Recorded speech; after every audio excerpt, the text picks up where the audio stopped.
Hi, this is Mr. Passon. We're going through Math 7. We're ready for our first day of notes. So you should have your math workbook ready. You should have your copy of the notes available, and we're going to go through. You're going to be flipping between entering information online and entering information here. But we're going to talk about what our first unit. So first unit was rational numbers. Our first lesson, you're going to indent a little bit so it's easy to see. And we're going to write Intro to Rational Numbers.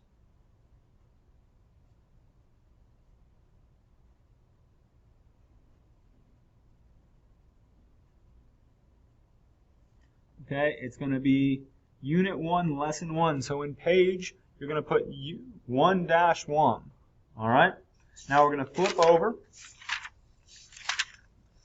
past our Alex data page to the first page in our notebook.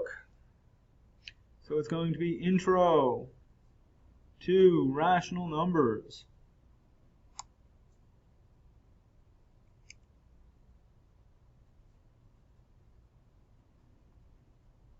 And it's going to be Unit 1, Lesson 1. So put 1-1.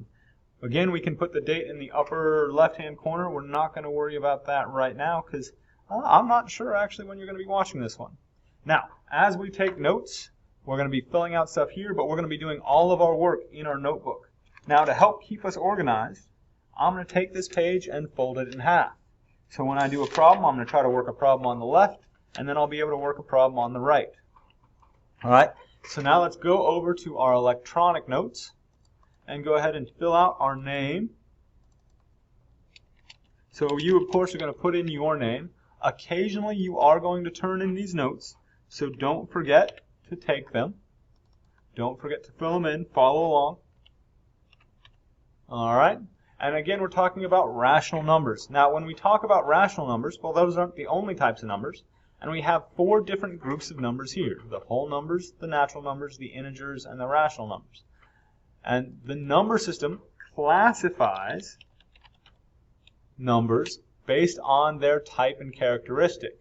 So what we're going to do is we're going to focus on how these numbers, how we use these different numbers.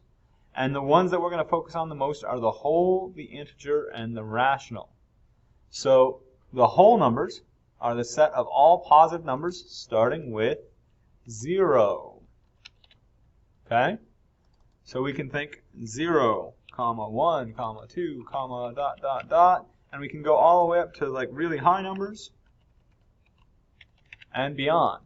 So anything that can be like a number that you can have, you could have like 0 eggs or 1 egg or 52,145 eggs. I don't know that I would want that many eggs, but you could. Those are whole numbers. All right? The natural numbers are the set of positive integers. All right? Now, so those, instead of starting at 0, are actually going to start at 1, 2, 3. So these are all the places that you could be in line. You could be first in line, second in line, third in line, and then you could go on for a really long time that way. Now, it looks like I am going to need most of the space, so I'm going to go ahead and hide my image for a bit. So now we're going to talk about the integers. The integers are the whole numbers and their opposites. Okay? So anytime we have a whole number, then we're going to think of its opposite. So any whole number you could write, you're just going to think the negative version of that one. Now, 0 is a whole number. Its opposite is itself. It's the only number whose opposite is itself, as far as we're concerned for our current definition of opposite. Finally, we're going to have our rational numbers. So numbers that can be written as a fraction, a terminating decimal, and a repeating decimal.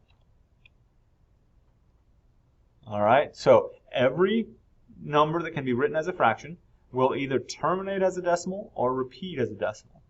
So let's think about that. Well, we can start with any number that can be written as a fraction. So we could write 16. Well, that's 16 over 1, so that's written as a fraction. So every whole number is. Every negative number is. And we can do like a mixed number, like 5 1/3. Or we could do a decimal that stops. Or we could do a decimal that repeats. So negative 0.8333. And we're just going to put dot, dot, dot at the end. We're going to talk about another notation for repeating in just a little bit, but it's really hard for me to write here, so we're not going to do that way. So all those are examples. Now, so we've got fractions, decimals, repeating decimals, whole numbers, negative numbers. All those are all rational numbers. Now, when we look at rational numbers, we have different ways of representing them. The two most common ways we represent rational numbers are fractions and decimals. And it's often important for us to know whether they're repeating or terminating decimals. So we're going to take these numbers, we're going to convert them from the fraction to the decimal, and then we're going to say whether they terminate or repeat. So I'm going over to my notebook, and I'm going to put in 5/6. So my first problem is 5/6 as a decimal. All right. Now, you guys should all know that every fraction is really a division. So the 5 goes on the inside and the 6 goes on the outside. And 6 goes into 5 0 times. But 6 goes into 50 8 times. So it's going to be 0.8. And we're going to do 48. Our remainder is going to be 2. And then we're going to add another 0, bring it down. And we're going to ask how many times 6 goes into 20. So if 6 goes into 20 3 times, that's 18. 3 times 6 is 18. We subtract. Hey, we get the same remainder we got before, which means it's going to keep coming up with 3's forever and ever and ever. So we have a notation for that, 0.83, and the 3 is repeating, so we put that little bar over the 3. So we come back here, and our decimal was 0.8333. And then this was repeating. All right? We're going to do the same thing with 2 over 11. So I'm going to write that down in my notebook. 2 over 11. Then I'm going to write my division.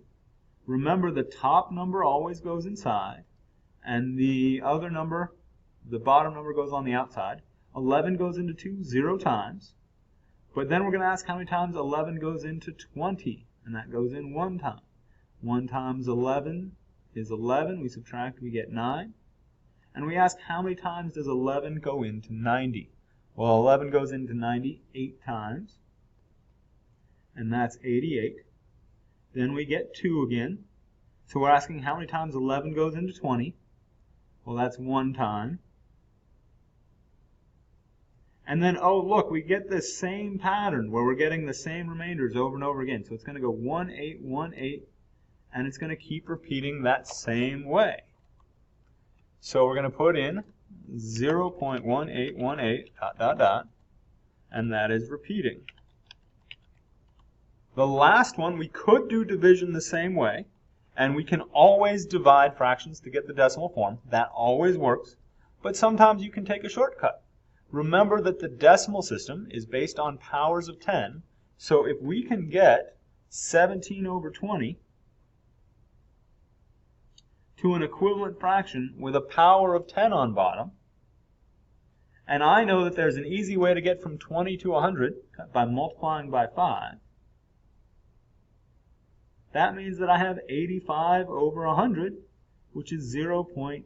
All right? Now that one just stops. So 0.85, and that one is terminating. Terminating just means it stops, and at some point we get a remainder of 0. Okay? So now let's fill in our different groups. Well, what is our smallest group? Okay? Well, our smallest group is the natural numbers, but like I said, we're not going to focus on that one too much. So in this smallest circle inside here, we're going to put in the whole numbers.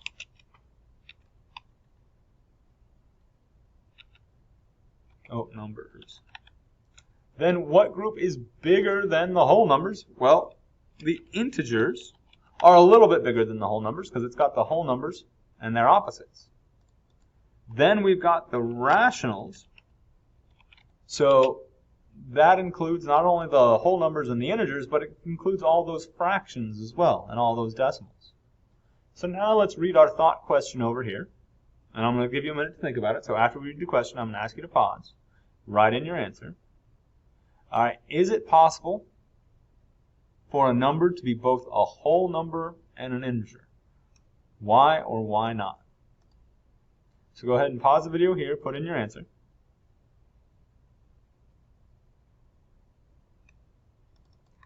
My answer is no. Every whole number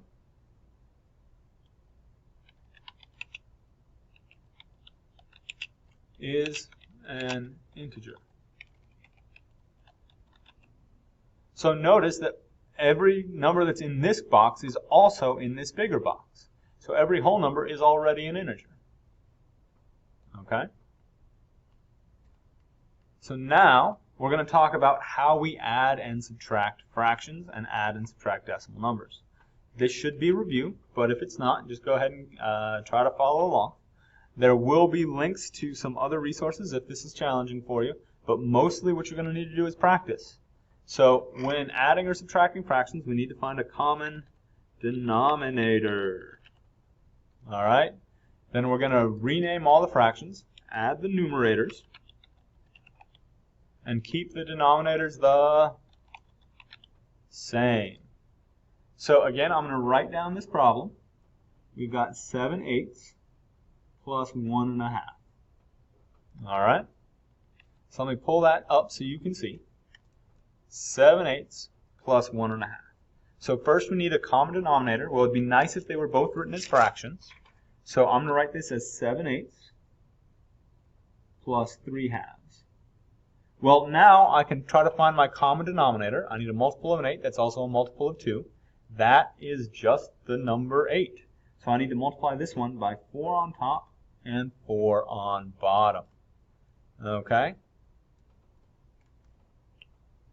So that means that we're going to have 7/8 plus 12/8. That is 19/8. 8 goes into 19 twice. Oh. So that's going to be 2. And then the leftover is 3/8. So our answer is 2 3/8. So I'm going to 2 space 3 divided by 8. Likewise, when we're subtracting, we're going to find a common denominator. Rename all the fractions. Subtract the numerators and keep the denominator the same.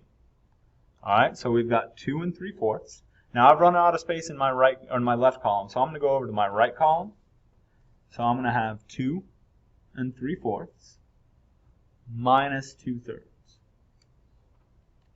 Okay? So let me move this so you can see it. 2 3/4. I'm going to turn them both into fractions. 2 times 4 is 8, 9, 10, 11. So this is 11/4 minus 2/3. We need to find our common denominator. In this case, our common denominator is 12. So I'm going to need to multiply this one on the top by 3. And on this one on top and bottom by 4.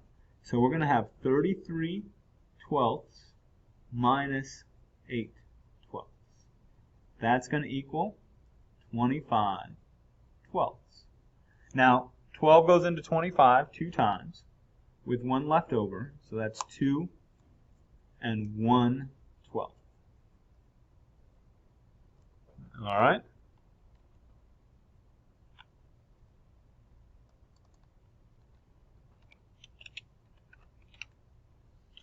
Now let's do the same thing for decimals. So we're going to talk about how to add and subtract decimals.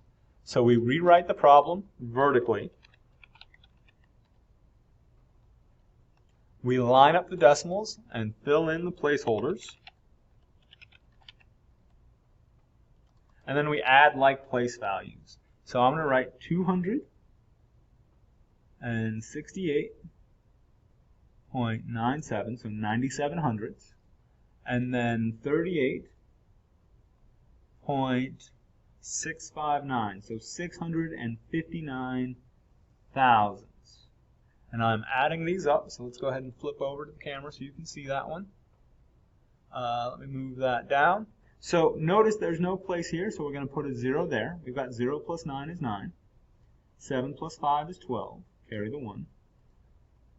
So we're regrouping because that is that one there. So it's 1 plus 9 is 10, plus 6 is 16. So again, it sort of has to regroup. We put the decimal there. We've got 1 plus 8 is 9, plus 8 more is 17. Carry the 1, or regroup again. So we've got 7, 8, 9, 10. So we get 307 and 629 thousandths. All right? Well, subtracting is very similar. So we're going to rewrite the problem vertically.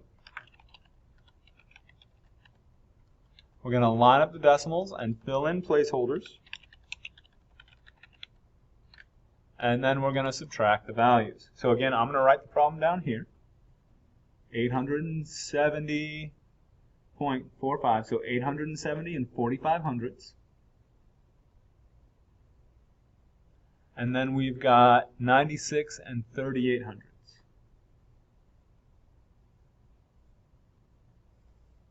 So let me flip over so you can see that. Now this time all the place values line up. So we do not have to add any placeholders, but we're trying to take 8 away from 5, and that's not enough. So we're going to have to regroup. So we're going to have to break this into a piece where there's a 3 and the 1 left over, and that 1 is going to come over here and become 10. So this is 15 minus 8. 15 minus 8 is 7. We've got 3 minus 3 is 0. We're going to do 0 minus 6. Well, again, we can't do that. So we're going to take this 7 and break it into a 6 and a 1, and that 1 makes this a 10. So we've got 10 minus 6 is 4. And then we have to regroup again. 16 minus 9 is 7, and then 7 minus 0 is 7. So we get 774.07. All right. So what I would like you to do is I would like you to finish these 6 problems, get some practice. I will post the answers in just a little bit, but I do want you to take some time to do it. And then I think you should add a text box here to summarize what you learned today or what today's lesson was about. All right? So think about what you thought was the important lesson for today. I'm going to pause for a minute here. Okay, so let's go ahead and go over some of these. So let's do the, all the odd ones are fractions and all the even ones are decimals. So let's do some evens and odds. So let's go ahead and talk about problem 1. So I'm going to go ahead and put a 1 in my notebook here. Where is my, there it is. All right, so a 1 in my notebook here. This was 3 3/8. Minus 1 1/2. All right, so that's 8 times 3 is 24, 25, 26, 27. That's 27 eighths minus 3 halves. We're going to multiply the top and bottom by 4 here, so we've got 27 eighths minus 12 eighths. Okay, 27 minus 12, that's going to be 15 eighths, which is 1 7/8.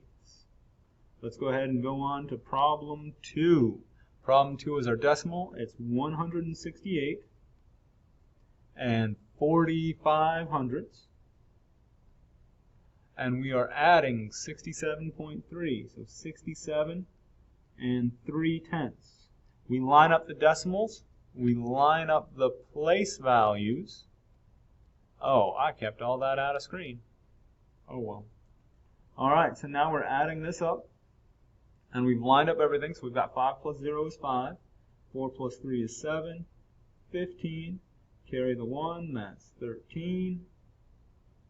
So we get 235.75. Now I've run out of space on my notebook, so I'm going to flip over my page and work on the back. Alright, so we've got problems 3 through 6 still to do. So let's go ahead and deal with 3. That's going to be 6 3/5 plus 3 9/10. Looks like my common denominator is going to be tenths. So I'm going to write this as 6 6/10 plus 3 9/10. And if I add these, I get 6/10 plus 9/10 is going to be 15/10. And then 6 plus 3 is 9. But this isn't a good fraction because we've got an improper fraction here inside a mixed number. So this is really 9 plus, well, this is 1 5/10. So this is 10, and 5/10 is really 1/2. So we get 10 1/2. Then we've got problem 4. Problem 4, we've got 249.6. So 249 6/10 minus 58 7/100. Alright, so we need to put in a placeholder. We're going to regroup so we can subtract. Then this one we can subtract just fine. Then we've got, so we get 191.53. Okay, so I've done 1, 2, 3, and 4, and you should be able to check your answers. I'm going to keep 5 and 6 sort of in my back pocket. Hold on to them for a bit. I might ask you about them during the live session. Just be warned that that might be coming up. So you should have those done. So go ahead and finish 5 and 6. I will be using the rest of this page to be working problems in ALEKS, as well as the next page. So that's what we're going to be doing next. Is we're going to be doing in our live session. We're going to be going over your homework. All right. So you're going to have time to practice and ask me any questions. Thanks for showing up today, and I'll see you in class.